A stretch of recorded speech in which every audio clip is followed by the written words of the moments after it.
Welcome to the continuation of the Roundtable dialogue of the Focus in Continuity series. Many of our viewers would already know that the Focus in Continuity is a foreign policy framework of the Ministry of Foreign Affairs, Malaysia, in a post-pandemic world. Today, our topic is cultural diplomacy, which I am sure will provide to be a riveting discussion, not least because it is a topic that we can identify with. It is a topic that beckons to each and every individual of a country, and it is a topic that goes to the heart and soul of a nation. It will also be a riveting discussion because of the lineup of panelists that we have with us today. So here, at the studio of the Institute of Diplomacy and Foreign Relations, we have Mr. Eddin Khoo, founder of PUSAKA, an organization that focuses on the traditional performing arts of Malaysia, ensuring its survivability for successive generations of Malaysians. A former journalist, Eddin has written extensively on cultural traditions and is also the founder of publishing house Kala, which devotes itself to publishing works of literature into Malay. We also have Dr. Asma Abdullah, who is no stranger to cultural interactions, specializing in intracultural and intercultural communications. She is an academician, a trainer, and understands full well the challenges of culture at the international level. Dr. Asma has a PhD from University Kebangsaan Malaysia, one MSc from the University of Southern California, another MSc from University Malaya, and her bachelor's from Monash University in Melbourne. And online, speaking to us virtually, is Professor Dr. Osman Bakar, who is the holder of the Al-Ghazali Chair at the International Institute of Islamic Thought and Civilisation, ISTAC, at the International Islamic University of Malaysia. His PhD is from Temple University, Philadelphia, and he received his master's and bachelor's in mathematics from the University of London. Professor Osman has held distinguished positions in Brunei Darussalam, at Georgetown in Washington, D.C., and of course here in Malaysia.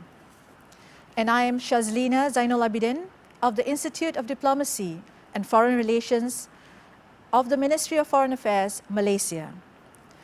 Welcome to all speakers and to the viewers who are watching us both here on Awani as well as online. Now, cultural diplomacy is not a new concept in international relations. It gained popularity in value when in 1954, the UN understood full well the value of popular culture and appointed actor, singer, comedian Danny Kaye as its first UN Goodwill Ambassador. In fact, as far back as 1954, the US State Department had already provided a definition of cultural diplomacy, talking specifically about how it is contact between peoples and omitting altogether the government machinery.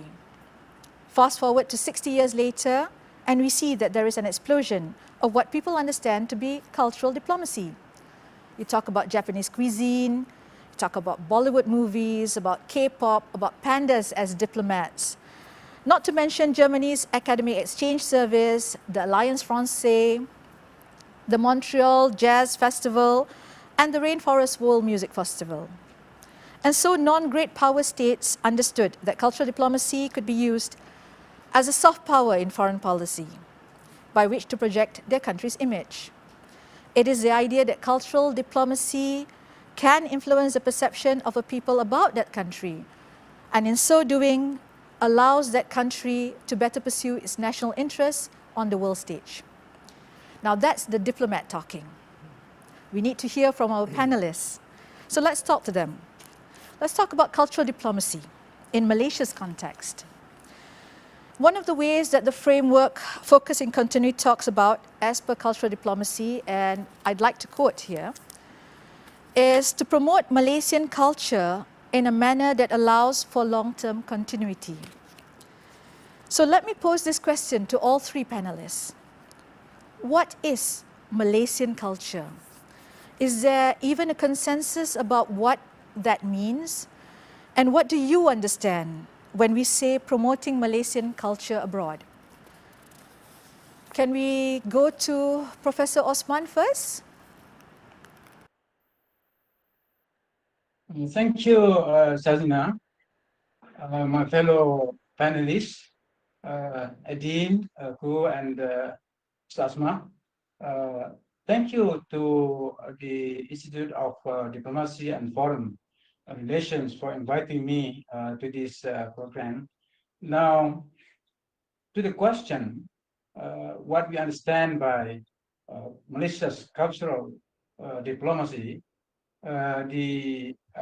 let me say this before we describe what Malaysia's cultural diplomacy is.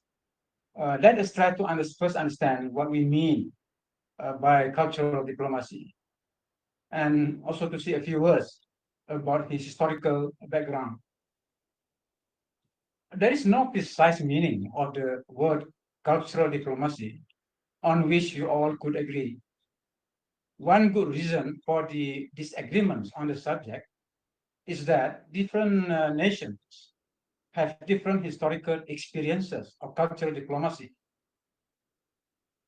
and also different perspectives on the significance of cultural diplomacy. In its broad outlines, however, there is at present a convergence of understanding of the nature and scope of cultural diplomacy. I will say a little more shortly about this convergence of divergence, convergence of understanding. But now I'd like to briefly touch on the modern history of cultural diplomacy, because I think Malaysia's cultural diplomacy may best be understood when viewed in the light of this historical background. In the colonial period, Western nations had already developed theories and practices of cultural diplomacy to be at the service of their respective foreign policy goals in the political climate of intra-Western rivalry. In the cultural domain, of which education is the core component, each Western country was pursuing policies that were meant to demonstrate that it is better than and superior to all the other Western powers. Each Western country was pursuing policies that were meant to demonstrate that. And each Western country was also pursuing policies that would help it to establish its lasting cultural influence on its colonies. As for the colonies themselves, they were only on the receiving ends as far as the cultural flows were concerned. The growth of indigenous culture was only tolerated to the extent that it was subservient to Western culture. In reality, however, the flow, the cultural flow, was a one-way phenomenon. Now, in the post-colonial era, I think the classical definition of cultural diplomacy survived. According to this definition, this old definition, classical definition, cultural diplomacy designates a policy area or branch of public diplomacy in which states seek to mobilize their cultural resources to achieve foreign policy goals. I think certainly the definition was very much applicable to the colonial period, but it was still in use. But from that definition, you can see the fact that it sounds, the tone in the definition is that it is a kind of unilateral thing. It is not a two-way flow. In each country, basically the major powers, for example, try to mobilize their cultural resources to the best possible, to the greatest extent possible, to achieve their foreign policy goals. So the definition sounds quite as I said, it's kind of unilateral things. It's more aggressive. It's up to the country concerned, how to best use its resources. But in the case of the newly independent countries, they still they're still guided. They're still guided. For example, Malaysia, let's say during the first decade of its independence, it was basically, if there's such a thing as cultural diplomacy, it was guided by this definition. Except that, of course, each newly independent country will try to interpret what cultural resources means and what the foreign policy goals are. So if you take Malaysia as an example, of course, I think in the beginning, it's a question of the scope of what is the meaning of culture. So it's not surprising that in the early years, the cultural diplomacy was limited to things like music, dancing, dress, cuisine, and buildings, and religious festivals, and those kind of things. And then, and of course, the performance arts and so on. But limited to that. So it's based on the cultural, based on the popular understanding of culture at the time, but it is limited.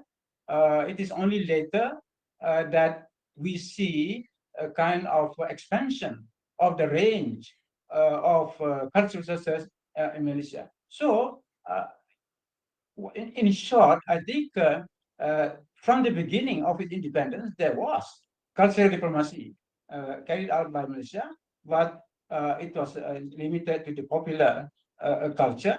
So I think we have more recently another definition, which is basically the current definition. Cultural diplomacy is the exchange of ideas, information, values, systems, traditions, beliefs, and other aspects of culture with the intention of promoting mutual understanding. I emphasize mutual understanding. So you can see that in terms of emphasis, a big difference between the other definition and this second definition. Now, therefore, perhaps from here we can move this exchange of ideas. We emphasize the idea of dialogue. But one thing I would like to emphasize here is that the range of the cultural resources now has become very, very large. In fact, so large that what we call culture in its broader sense is none other than what we scholars call civilization. In other words, it is possible not to talk about civilizational diplomacy. So, of course, it makes a lot of sense in the context of Samuel Huntington's Clash of Civilization, because the opposite to that, the antithesis of that, is precisely civilizational, mutual civilizational understanding between nations. So I think I see Malaysia's evolving evolving cultural diplomacy that sees the expansion, and with that we see the roles of Malaysian embassies abroad, with various agencies to help realize this diplomacy, particularly education. At one time, of course, it's kind of one-way traffic again in terms of education. Malaysia sends students to different parts of the world, but today Malaysia is receiving students. So it's that, and education is a very, very important aspect of cultural diplomacy.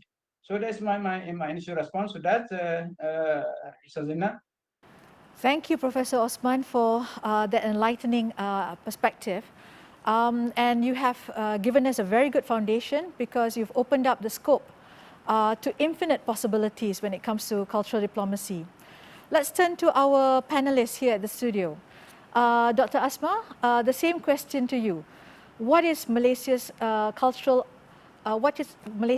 identity, and what do you understand by when we say we are promoting Malaysian culture abroad? Thank you, Dr. Shazelina. Salam sejahtera and good day, everyone. Thank you very much for the opportunity to share my perspective about Malaysia and what we have to offer to the world. It is really our persona to the region and to the world. And when someone asks you, what has Malaysia got to offer, sometimes it can be difficult because it depends where you're coming from. We know that Malaysia is highly diverse. So our perspectives about Malaysia will also be diverse.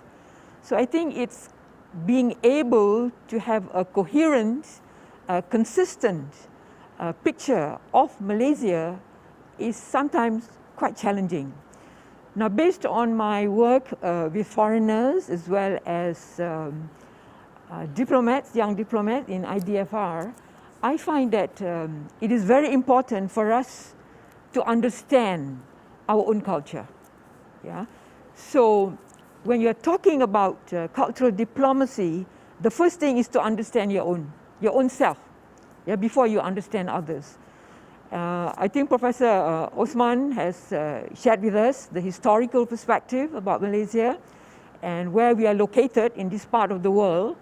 And I find that a lot of people who come to Malaysia are amazed at the things that we have. And I think this is where we need to mine those things. We need to find out what are things that delight foreigners, that we are proud to showcase, and also some of the things that may irritate them too, So I find that it is important for us to take stock of what is Malaysian culture before we can talk about cultural diplomacy. So that means it depends on who you are speaking to when it comes to Malaysian culture, not only where you're coming from, but who you're speaking to and what you want to showcase. Yeah, exactly. Because of our multicultural diversity, you'll find that the perspective of a Malay about Malaysia is very different from Chinese, Indian, others, Bumiputra. So I think we need to come to some landing in terms of who is a Malaysian. And this is what I feel that it is work in progress because we keep changing the boundaries. And this is where I feel that there has to be a cohesive message by all ministries who are promoting Malaysia abroad to have a consistent view about who is a Malaysian. Thank you, Dr. Asma. You've just made our work at the Foreign Ministry a little bit harder. Okay, Mr. Eddin Khoo, you have been so steeped in cultural traditions. You promote it. You ensure that it is there for successive generations. What would you call Malaysian culture? Well, to start off with, I don't do any of those things. Oh, I'm sorry. I study. I study and document our ritual traditions. Okay. I think we need to challenge this concept of Malaysian identity and cultural diplomacy a great deal more. Firstly, is there a Malaysian identity? Of course, but it's not reflected in nationality necessarily. It's not reflected in the way our society is organized politically. It has a far deeper resonance and goes far deeper back into our historical reality. So essentially, the characteristics of a Malaysian culture, of course, is its cosmopolitanism. It's a cosmopolitan culture, and it's very organic in nature and always has been. This is not something that is imparted to us on a daily basis, considering so much of our imagination is actually shaped by what we see politically. So cultural diplomacy has to go beyond that. I'd also like to challenge some of the encapsulations of how we understand cultural diplomacy. Okay. Cultural diplomacy is really not about selling and promoting our country abroad. Cultural diplomacy is essentially about, as Prof said, very much about education and knowledge in all spheres. We have commemorated 50 years, for example, of one of the most pivotal foreign policy events of the last century, which is the establishment of relations between China and the United States. A hugely crucial event that has then defined world politics since that time. And remember that the first phase of that relationship was a ping pong match. Yeah. Yes. But a ping pong match really was the first reflection of a lot, essentially, of interaction and understanding and study and cultural understanding that needed to be forged before that ping pong match could happen. A lot of cultural diplomacy has been defined by places like the United Nations and the United States. Remember that Cornell University, for example, established its Great Southeast Asian Program, which did a lot to define American understanding of what Southeast Asia was. Essentially a foreign policy venture that even kind of dipped into things like intelligence. Yeah? So cultural diplomacy even goes into areas of that kind. But essentially what it is, it's to create cultural understanding for aspects of basically solidarity or even conflict resolution and behavioral patterns of other cultures.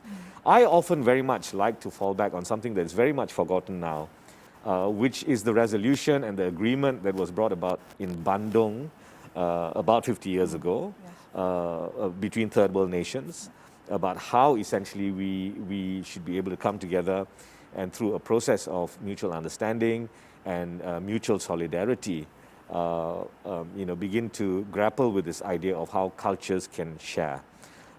Culture transcends politics. Yeah, culture is really has a great deal more resonance, and that's why in Malaysia, for example, we constantly have we are constantly grappling or battling with cultural issues because while they influence our lives so much, we don't necessarily acknowledge the power of culture. So I think our cultural diplomacy has to be shaped along those lines, and really not about selling or promoting Malaysian culture, Malaysian food. All that is part and parcel, no doubt, but it's not the heart of the matter. And if cultural diplomacy is going to be pivotal to Malaysia's approach to foreign relations, I think we better start having a far more serious and profound understanding of what it is and what its resonance can be everywhere else. You know, there's also one school of thought that talks about how cultural diplomacy, when it is wielded by governments, it then becomes propaganda. And it's more effective when it is done by the people, by the non-state actors. In your own experience, would you say that this is somewhat true, that if we were to move towards having a foreign policy that is so focused on cultural diplomacy, then it turns into a propaganda and then it loses its effectiveness? Yeah, it requires a great deal of intelligence, of course, and it requires a great deal of everything from a great deal of learning, yeah? So language instruction, for example, the promotion of Malaysian studies in universities abroad, which we were at one time very, very prominent with.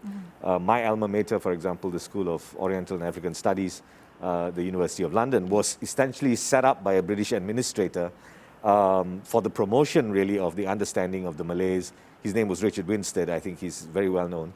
The Malay language, promotion of the Malay language, and so on. But we have not invested a great deal in sustaining these efforts all around the world.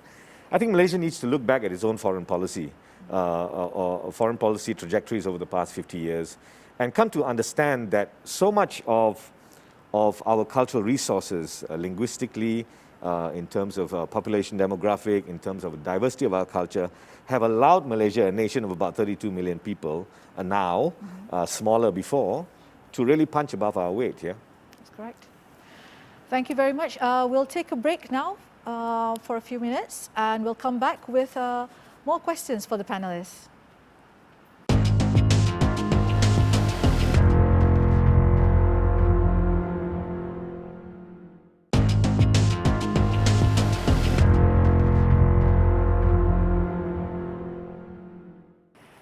Welcome back.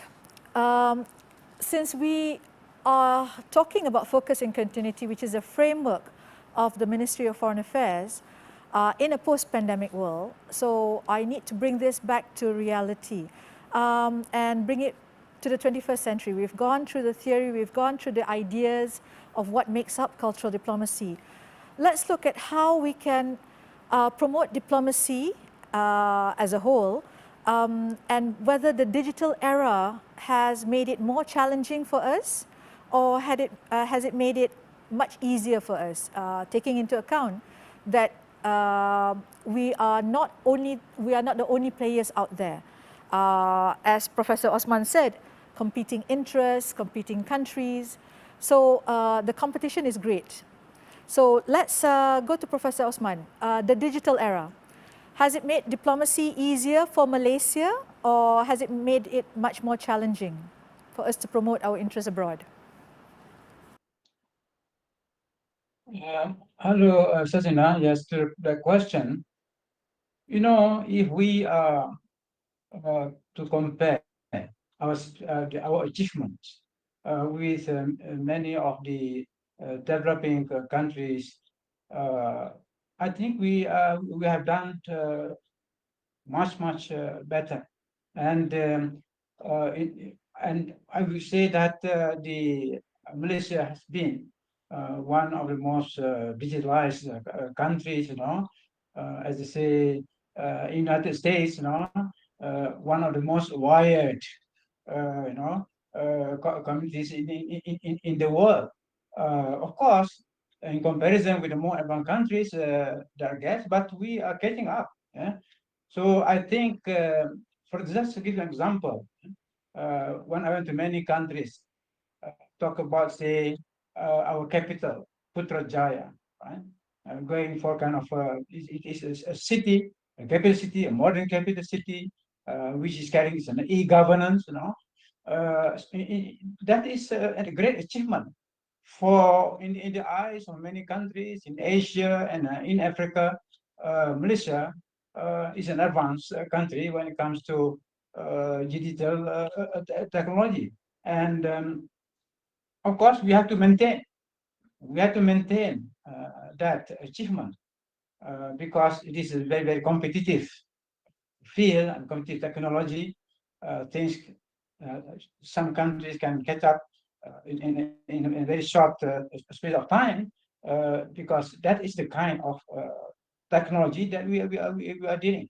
So we have to be very careful. But since we are talking about cultural diplomacy, therefore, what is the relevance? What is the significance of having an advanced digital technology? I think that's the thing that IDFR or Ministry of Foreign Affairs of our country should be addressing.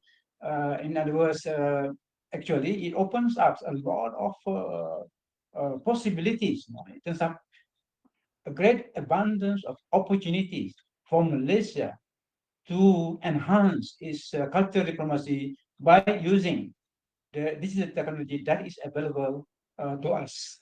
I mean, we know what these opportunities are, certainly in education, right? In other words, if you were to go to advance to greater heights in the field of education, then we have to be on par with the countries. Basically, education is a product, is a cultural product that are competing against each other in the coming decades. So how can maintain our advantages now? Should not lose that opportunity. I think that's my the response to that question. Significance of digital technology for the future of Malaysia's cultural diplomacy. Thank you, Professor Osman. Mr. Eddin Khoo, have we used the digital era to our advantage when it comes to diplomacy? Digital is a skill, and I think a lot of that skill needs to be developed in our particular context. But I must say also that I find that we are extremely uncritical when we approach the digital, anything digital. Digital seems to be the new opium, yeah? That makes everybody kind of drunk with every jargon and every, fourth industrial revolution and so on. Yeah, but we seem to be so uncritical when we approach any of these things. Remember, in the digital age, we are beginning to confuse information with knowledge, yeah? Information is not knowledge, knowledge is not information. And along with information, in the digital age comes misinformation and disinformation, which are also of serious concern. So I think for us to really exploit, we need to have technical skills, But we also have to have a very strong knowledge base, to employ the digital technology to our advantage. Okay. Dr. Asma, your views on this? Yeah, digital technology is the way to go. It is the new tool that we need to acquire and have mastery, in terms of using it to benefit our cultural diplomacy initiatives.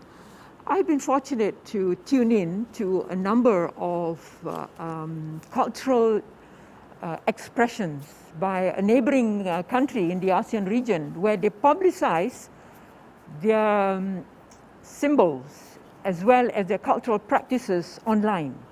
And as you know now, what you have, you can publicize it to the whole world.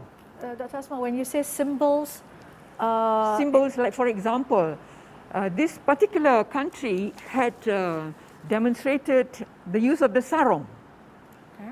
So how you use the sarong, right? So in other words, you can mount a program on virtual platform and you can broadcast it to the entire world.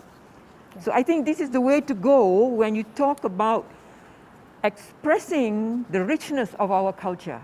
And digital tool is certainly the way to go. Now, I also have friends who are in the guiding, tour guide. Now they are going onto the virtual platform to advertise the whole world. So for example, if I am from Malaysia, I can take the camera, go to Chinatown, go to all the historical sites in the country and publicize what we have. So we can do it with our literature, with our arts, with our songs, with our symbols, and all the things that we want to showcase to the world. So the digital tool is the way to go, and we need to really harness it. I think that's a good idea because no more virtual, it's more virtual walking tours. And I know during the pandemic, a few museums did virtual tours, which promoted some of the paintings that they had. Yeah. Okay. Now, we'll ask Professor Osman one last question and all the panelists as well. And this comes back to the Ministry of Foreign Affairs. From your own viewpoint, where you are sitting, is there anything more that you would suggest if you were an ambassador, if you were a diplomat abroad? What else, what other things, what other initiatives would you promote to ensure that we do a lot more in terms of cultural diplomacy abroad? Well, I think in today's world, where a lot of there are so many changes and many of them are negative as far as cultural relations are concerned, I think it is still worth it and still very, very important for our missions abroad to serve, in a sense, to present our achievement. I still think that we have not really done everything to tell the world what our achievements have been since independence in terms of our cultural life, cultural relations. Of course, we realize. I mean, we are not perfect. There's so many. There are failures, but also many successes. And it is important to present these successes when negative developments are taking place in the Western capitals, in the Western countries themselves. I think in other words, the Malaysia's achievement of being a multi-ethnic, multi-religious country, a country that is trying its best to achieve unity in diversity. So Malaysia is a kind of unique, pluralistic country with unique characteristics. What I mean is in terms of the demographic character, in terms of the political institutions, in terms of the religious diversity. Not to take one of these items separately, but to look at all these things together as one whole an entity. So Malaysia is has that uniqueness. Yeah. So when in the West, there's a lot of extremism going on. So extremism is not to be directed only at people outside Europe, but a lot of phenomena that can be regarded as extremists, as kind of anti-civilization even, are growing in the Western capital. That actually, as far as I'm concerned, as when it comes to intercultural relations, the West is not a model for us. We should be the model for others because we have proof that in terms of our cultural literacy, we need to do more for cultural literacy in our own society. But I can tell you, having lived for many years in the West, Western cultural literacy is much lower than cultural literacy in our own country. So my point is that there are still so many things that we can tell the world what Malaysia has achieved in terms of this cultural, I say cultural life and enhancement. So thank you. I fully agree with you, Professor Osman. Malaysia's story is one that needs to be told, or perhaps told better. So the Malay culture of shying away from extolling your own virtues has no place in diplomacy. So Dr. Asma, what kind of suggestions? What suggestions would you have for Malaysia's Ministry of Foreign Affairs when it comes to promoting Malaysia abroad, especially in terms of cultural diplomacy? You know, when you look at Malaysia, we are probably the only country that celebrate religious festivals and give public holidays. We have a lot of public holidays. A lot of public holidays. When foreigners come here, they say, why so many public holidays revolving around religious affiliation, right? Mm-hmm. So this is, to me, our symbol. And also, because we celebrate many religions, what does it communicate? So the values that are important in all religion are communicated in Malaysia. You know, we are expressing it in our daily life. So I think this is where we need to start, by looking at the common symbols that we have among all the races in the country. Because as you know, advertising Malaysia is difficult because of our multicultural setup. Yeah? So I think we need to locate symbols that unite us.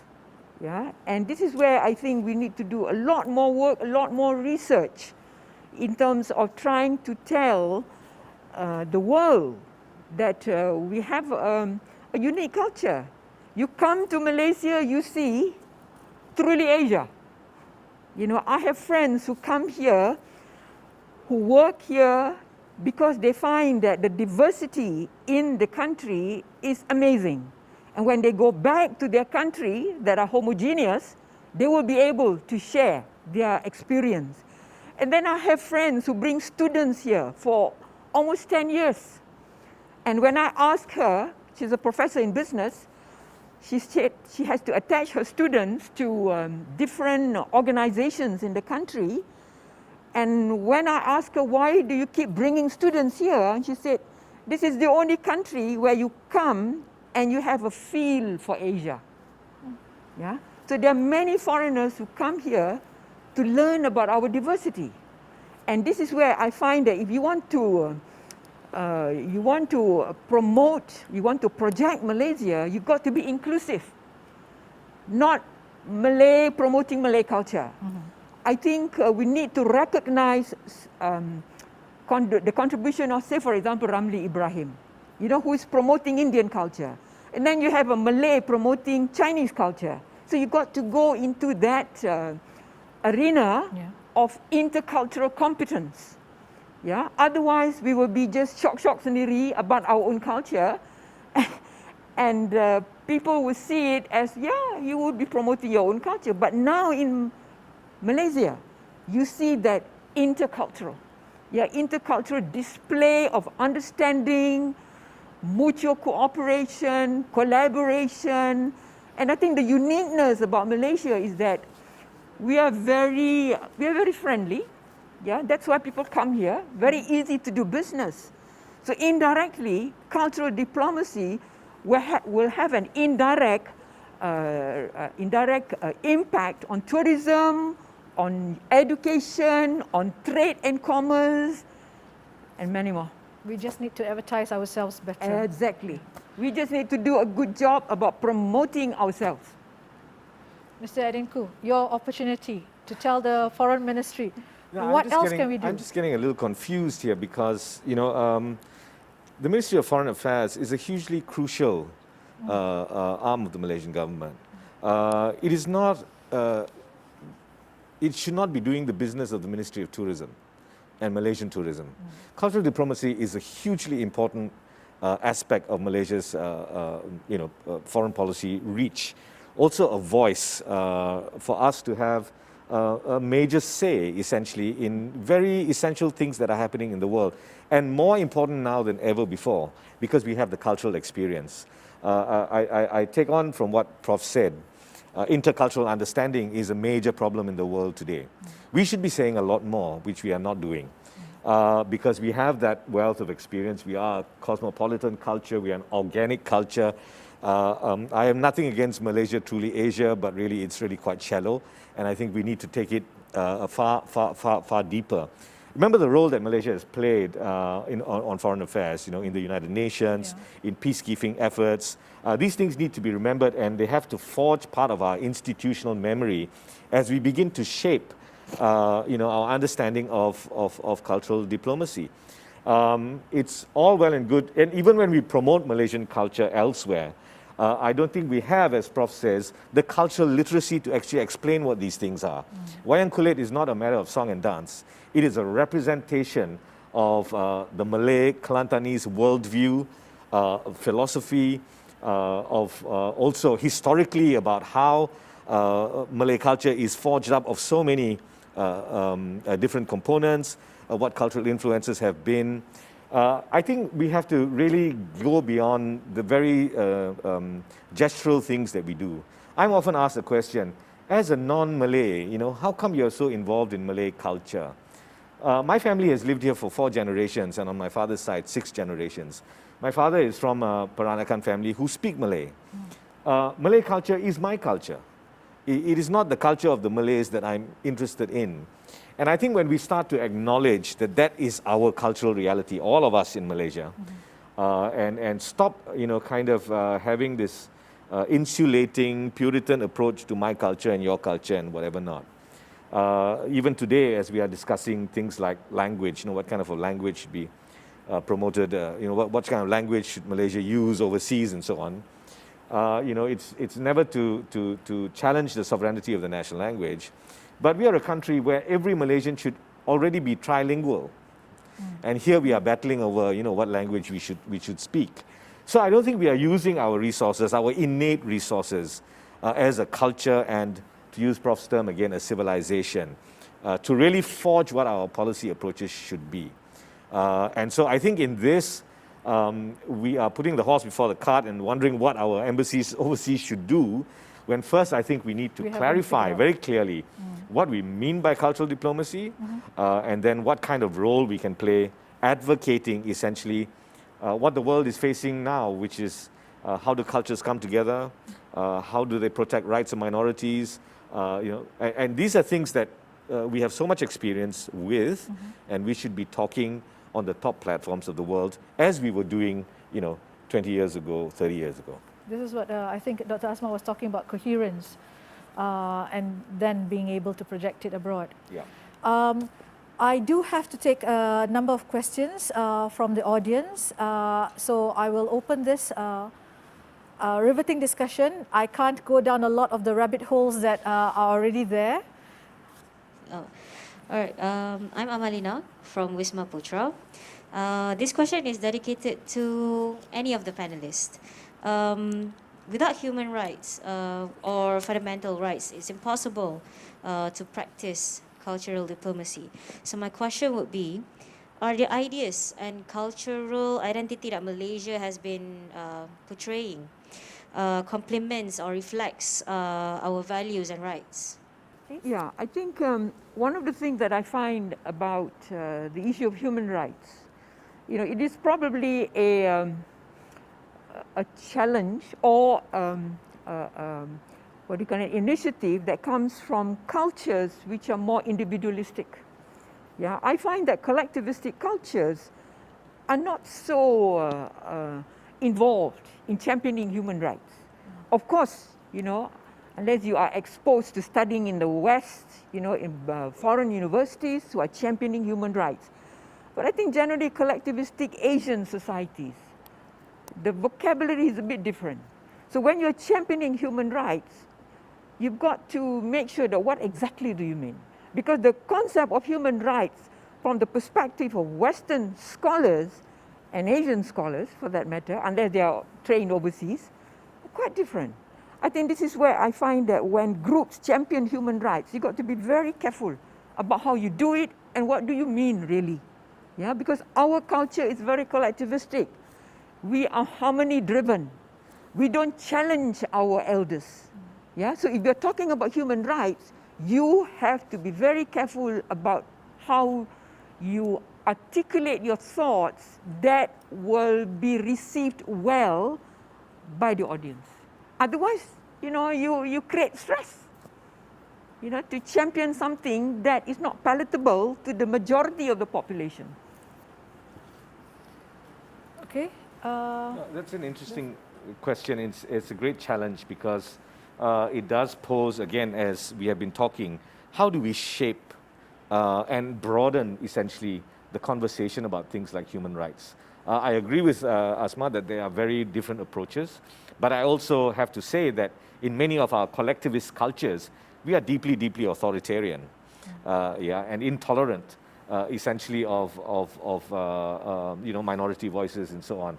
So I think we have to have a very critical approach to universal things, but there's absolutely no way, of course, that we can push aside the concept of universal human rights.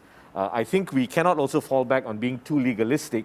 I think sometimes friends in the legal department think that everything abides by the legal edict. There are so many other dimensions that are so important, culture being the principal one. But nevertheless, I do not like to, I think it's a hazard to take a Western versus Eastern approach, as we know Asian values and things like that.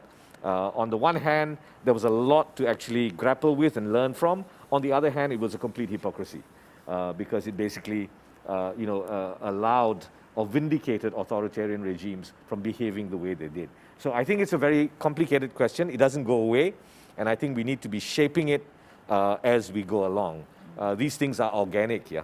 They're not black and white. I mean, so much of the world, as we are coming to learn, is about the gray, and culture is a lot about the gray. So the moment we develop more sophisticated understanding and approaches and methodologies to this, I think the further we go. Okay, Professor Osman. Hello, Shazelina. To the question, I just want to raise this issue. I think in the coming years, the Ministry of Foreign Affairs, our professional diplomats, need to prepare themselves for, I think, changes. In other words, in terms of cultural diplomacy, I think the traditional method, traditional approaches, we have to make way for new changes. What I mean here, as I see it, in the civil societies will be having a greater role in shaping the life of nations. That is now happening. We are seeing that, and the future is even greater. So, in other words, what this means is that the Ministry of Foreign Affairs need to work with civil societies also, with other ministries, of course, with the academia, for example, in how to forge better relations between people and people. I think the traditional pattern where the diplomacy is mainly in the hands of established institutions, namely the political establishment, the economic establishment, and the defense management, that is going to make way for people-to-people relationships, and the fact that the modern phenomenon of tourism is, in other words, it's not just we going to other countries, but people come to Malaysia to see for themselves. So I think that is my point. So, for example, I'm from the academia. Now, of course, I observe that right now there are about, I think, 5 chairs established by the Malaysian authorities. One is a private chair. See, it's quite an interesting development. Before, it's all government sponsored chairs in different parts of the United States, for example, in Australia, New Zealand. But the private sector in Malaysia now has already the one at Georgetown where I used to be. That was not set up by the government. That was set up by the private sector. So actually, academic chairs can play such a wonderful role in promoting cultural diplomacy in different parts of the world. I wish we had more time to actually delve into this topic. We've only touched the barest surface of cultural diplomacy, but I'm sorry to say that this is all the time we have for tonight. But before we go, let me just thank the Ministry of Foreign Affairs Malaysia, the Institute of Diplomacy and Foreign Relations, and ISIS Malaysia, who collaborated to bring us together here. And of course, our distinguished panellists, Professor Osman, Dr. Asma, and Mr. Eddin Khoo, for making this episode possible. And of course, thank you to our viewers for tuning in. Until next time, that's it from us.